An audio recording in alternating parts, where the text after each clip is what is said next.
RBI ने जब से ई रूपी को लॉन्च किया है तब से ये डिबेट का विषय बन गया है कि सीबीडीसी और यूपीआई में क्या डिफरेंस है। दोनों एक ही तरह अगर काम कर रहे हैं तो क्या डिफरेंस रह गया, फिर अगर एक काम करेगा तो उसके ऊपर जो यूपीआई सिस्टम आपका इतने तेज़ी से फैल रहा है क्या उसके ऊपर कोई असर पड़ेगा, नेगेटिव इम्पैक्ट पड़ेगा, उसको हम आज डिटेल में समझते हैं। इनके पीछे डिफरेंस क्या है और कैसे ये एक दूसरे को इफेक्ट करने वाले हैं। तो अगर हम बेसिक डिटेल की अगर बात करें सीबीडीसी की, तो सीबीडीसी की फुल फॉर्म है सेंट्रल बैंक डिजिटल करेंसी, या फिर हम इसे ई रूपी के तौर पे भी देखते हैं। और इसका लोगो अगर आप देखेंगे तो आपको यहाँ पे इसका लोगो देखने को मिल रहा है। तो इसे सबसे पहले नवंबर महीने में आरबीआई ने लॉन्च किया था पायलट प्रोजेक्ट के तौर पे, कैसे होलसेल आपके बिजनेस के लिए। अब इसे रिटेल सेक्टर के लिए भी खोल दिया गया है। कब से? 1 दिसंबर 2022 तक। ध्यान रखिए पायलट प्रोजेक्ट है, इसका मतलब ये है कि इसको छोटे स्तर पे टेस्ट किया जा रहा है, उसमें कुछ कमियां अगर हैं तो उन्हें दूर करके फुल फ्लेज्ड रूप में लॉन्च किया जाएगा। फिलहाल में अगर इसे देखा जाए तो मुंबई, न्यू दिल्ली, बेंगलुरु और भुवनेश्वर, इन 4 शहरों में लॉन्च किया गया है। और ये जो 4 इन शहरों के बैंक हैं, इन्हीं के जरिए आप इसका प्रयोग कर सकते हैं या फिर डिजिटल करेंसी ले सकते हैं। State bank of India, ICICI bank, yes bank और आईडीएफसी फर्स्ट बैंक। तो ये पायलट प्रोजेक्ट है, अभी पूरी तरीके से लॉन्च नहीं हुआ है। जब पूरी तरीके से लॉन्च होगा और इसमें जो फिनटेक कंपनियां हैं उनके अपने योगदान होंगे तो इसमें और भी बहुत सारे फंक्शंस देखने को मिलेंगे। फिलहाल हम इसके डिफरेंसेस को समझते हैं। तो अगर हम पहले डिफरेंस की बात करें तो पहला डिफरेंस है, लिखा हुआ है कि CBDC is a legal tender issued by central bank in digital form and UPI is just an interface used for making monetary transaction.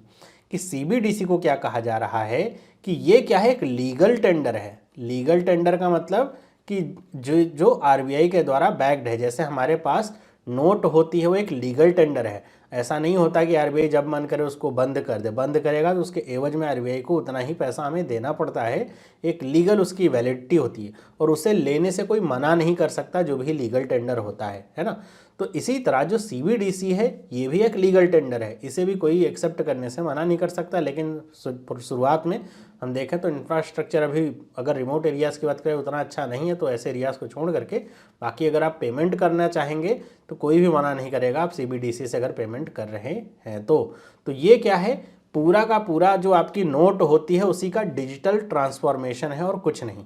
मतलब कि आपके पास जैसे 100 रुपए की नोट होती है तो आपके पास फिजिकल ना हो करके वो आपके मोबाइल में होगी, ये है आपका सीबीडीसी, है ना। और अगर हम यूपीआई की बात करें तो ये क्या है, आपका एक सॉफ्टवेयर है या एक टेक्नोलॉजी है जिसका काम है एक इंटरफेस प्रोवाइड करना, जिसकी हेल्प से हम अपने बैंक अकाउंट या फिर जो हमारा क्रेडिट या डेबिट कार्ड है, तो क्रेडिट कार्ड से भी जुड़ गया है, तो क्रेडिट या जो डेबिट कार्ड है उसके माध्यम से हम पैसा ट्रांसफ़र करते हैं एक अकाउंट से दूसरे अकाउंट में। मतलब हमको अगर कुछ सामान खरीदना है तो हमारे अकाउंट से पैसा कटेगा, दूसरे अकाउंट में वो जमा होगा। ये एकदम फिजिकली जैसे हमारा कैश का इन्वॉल्वमेंट रहता है, पैसा देते हैं जो सामने वाले के पास जाता है, एकदम वैसा ही यहाँ पे इन्वॉल्वमेंट होगा। यहाँ पे हम अपना जो बैंक अकाउंट है उसको अगर हम नहीं भी हमारे पास तब भी हम सीबीडीसी का प्रयोग कर सकते हैं, लेकिन यूपीआई के लिए तो बैंक अकाउंट हमारा होना चाहिए। आगे हम देखें अगला जो आपका डिफरेंस है कि सीबीडीसी के लिए कोई भी इंटरमीडियरी की ज़रूरत नहीं है, लेकिन यूपीआई के लिए तो बैंक आपके क्या होते हैं कि इंटरमीडियरी होते हैं। यहाँ पे बैंक तो आपके इंटरमीडियरी होंगे ही। मतलब ये आपका बैंक है, मान लीजिए आपने किसी को पैसे दिए, कोई मर्चेंट है सामने वाला, उसका भी अपना एक बैंक होगा। तो आपने यूपीआई के माध्यम से अगर पैसा दिया है तो आपके बैंक अकाउंट से आपके फ़ोन में पैसा जो है वो आप उसको एक्सेस करेंगे और इसे सामने वाले व्यक्ति के क्यूआर कोड में ऐसा ट्रांसफ़र कर देंगे। तो ये पैसा इसके हाथ में नहीं जाएगा, ये पैसा इसके बैंक में जाएगा। तो अगर हम देखें तो ये जो बैंक होते हैं इसमें क्या होते हैं, इंटरमीडियरी होते हैं। बिना बैंक के इन्वॉल्वमेंट के आप पैसा यूपीआई के माध्यम से कैसे भेजेंगे, तो ये बैंक इसमें इंटरमीडियरी होते हैं। सीबीडीसी में देखा जाए तो बैंक आपके इंटरमीडियरी नहीं होते हैं। क्यों? क्योंकि यहाँ पे वॉलेट टू वॉलेट ट्रांजैक्शन होता है। आपने एक वॉलेट से पैसा भेजा, सामने वाले के वॉलेट में पैसा चला गया। यहाँ पे बैंक बीच में आपके इंटरमीडियरी की तरह नहीं आ रहे हैं कि वो पैसा ट्रांसफ़र करने के लिए आपको पहले अपने बैंक के माध्यम से भेजना पड़ेगा। नहीं, आप केवल अपने बैंक अकाउंट से, जैसे आप एटीएम में जाते हो और आप कैश विड्रॉ करते हो फिर किसी को पेमेंट करते हो, सेम उसी तरह आपको बैंक की नीड यहाँ पे सिर्फ इतनी ही है कि आप अपने केवल वॉलेट में पैसा लोगे, उस बैंक अकाउंट से, जो भी आपका बैंक अकाउंट है, और कोई नीड नहीं है आप वॉलेट से वॉलेट में पैसा ट्रांसफ़र करोगे। अब कोई आप किसी को अपने पैसा ट्रांसफ़र किया तो उसके वॉलेट में है, उसके बैंक में ट्रांसफ़र नहीं हुआ है जब तक वो व्यक्ति उसको नहीं चाह रहा है तब तक, है ना। चाहे तो करे, नहीं तो ये एक तरीके से अगर इस सामने वाले व्यक्ति को किसी को पेमेंट करें तो अपने वॉलेट से ही पेमेंट करें, बैंक ट्रांसफ़र करने की कोई ज़रूरत ही नहीं है। तो एकदम इंटरमीडियरी की ज़रूरत इसमें नहीं है। आगे बात करें अगर हम, तो आपको पता होगा कि हमारा जो करंट अफेयर का कोर्स है लॉन्च हो चुका है। 99 रुपीज़ पर मंथ इसका प्राइस है, बहुत ही सस्ते में, और बहुत बढ़िया कोर्स है। बहुत डिटेल में आपको चीज़ें पढ़ाई जाती हैं, एग्ज़ाम ओरिएंटेड एकदम पढ़ाई है।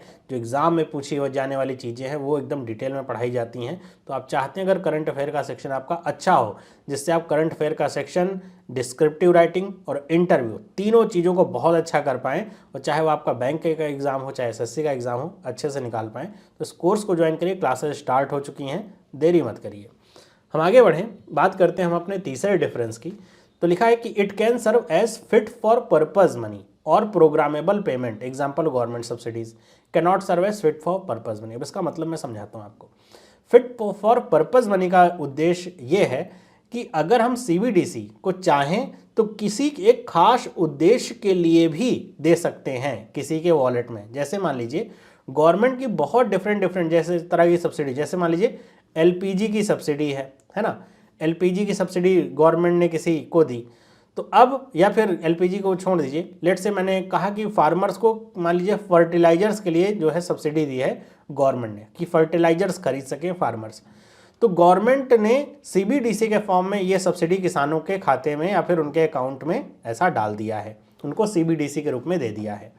तो ऐसे में जो पैसा मान लीजिए किसानों को 2000 रुपये मिला है इसके लिए, तो इस पैसे का अभी किसान इस्तेमाल अपनी सिंचाई में कर रहे हैं या फिर कहाँ कर रहे हैं कोई पता नहीं कर सकता है, मतलब अगर देखा जाए तो ट्रैक नहीं किया जा सकता। लेकिन अगर CBDC के फॉर्म में कर दे दिया जाए और इसे प्रोग्रामेबल कर दिया जाए कि ये जो पैसा है केवल और केवल फर्टिलाइजर्स वाली दुकानों पे ही खर्च होगा, तो ऐसे केस में ये पैसा कोई भी किसान फर्टिलाइजर या खेती किसानी के अलावा कहीं और खर्च नहीं कर पाएगा। मतलब अगर वो चाहे किसान कि इस 2000 रुपये से हम अपना बिजली का बिल पे कर दें या फिर इस 2000 रुपये से हम अपना मोबाइल रिचार्ज करा लें, तो ये पॉसिबल नहीं हो पाएगा। इसका प्रयोग वो केवल और केवल जो फर्टिलाइजर्स की दुकान है वहीं पे स्थित QR कोड पे ही कर पाएगा। तो इसकी वजह से जो गवर्नमेंट की डिफरेंट स्कीम्स होती हैं, और सिर्फ गवर्नमेंट ही नहीं, जो प्राइवेट आपके ऑर्गेनाइजेशंस होते हैं वो भी इसका इस्तेमाल इसी तरीके से कर सकते हैं।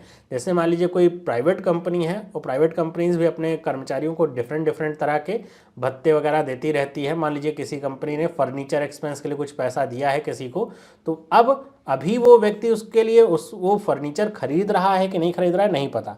बिल की बात है, बिल हो सकता है कि वो पुराना लगा दे या फिर फॉर्ज तरीके से कर दे, या फिर कुछ पैसे दे करके दुकानदार से ही नकली बनवा ले, कुछ कहा नहीं जा सकता है।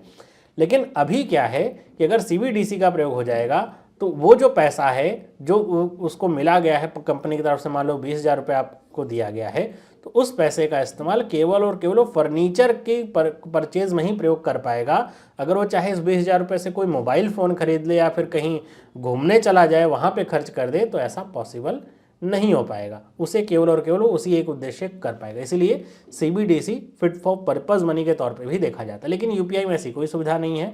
UPI केवल एक ट्रांजैक्शन का मीडियम मात्र है जिसके माध्यम से आप पैसे को एक जगह से दूसरी जगह ट्रांसफ़र कर सकते हैं।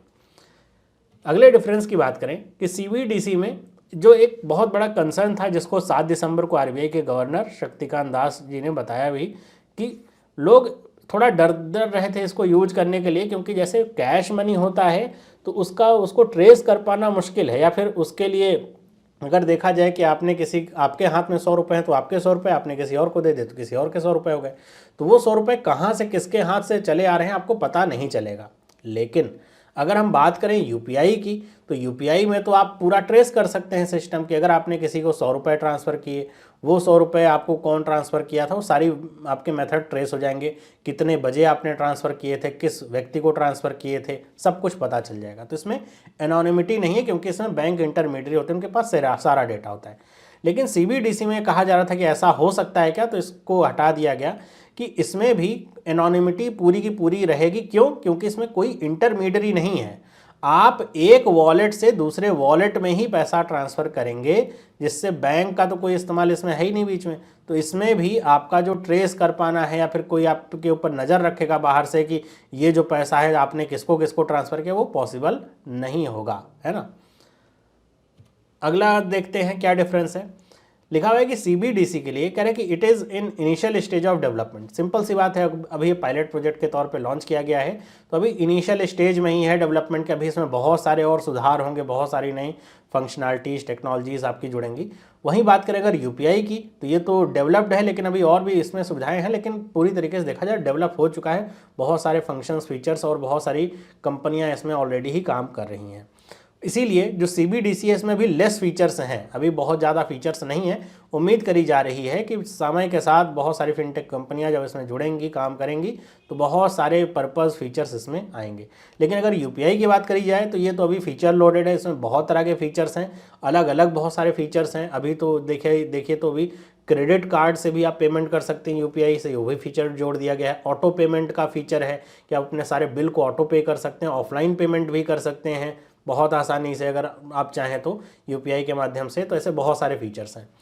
अगर हम बात करें सीबीडीसी की, तो ये सेम ही डिनोमिनेशन में होता है जो कि फिजिकल करेंसी या फिजिकल नोट्स का जो डिनोमिनेशन होता है, उसी डिनोमिनेशन में ही आपको मिलेगा। मतलब मान लीजिए कि अगर आपको किसी को 272.2 रुपये पे करने हैं, तो आप सीबीडीसी के जरिए इतना पेमेंट नहीं कर पाएंगे।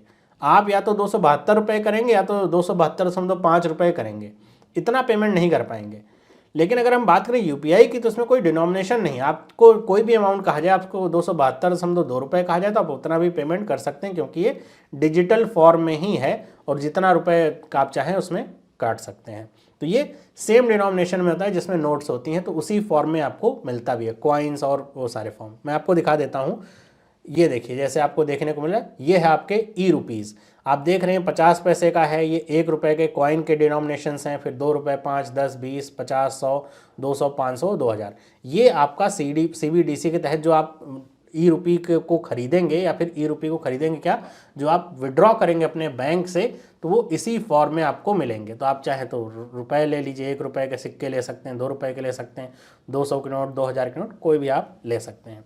और जो मैं बात कर रहा था लीगल टेंडर की, उसको आप देख सकते हैं। अगर मैं थोड़ा सा जूम करूँ इसे, किसी भी ये नोट को देखिए जूम किया है, तो आप अगर देख पा रहे हैं तो यहाँ पे देखिए लिखा हुआ, जैसे नोट पे लिखा रहता है कि I promise to pay the bearer the sum of 200 rupees. मैं धारक को 200 रुपये देने का वचन देता हूँ।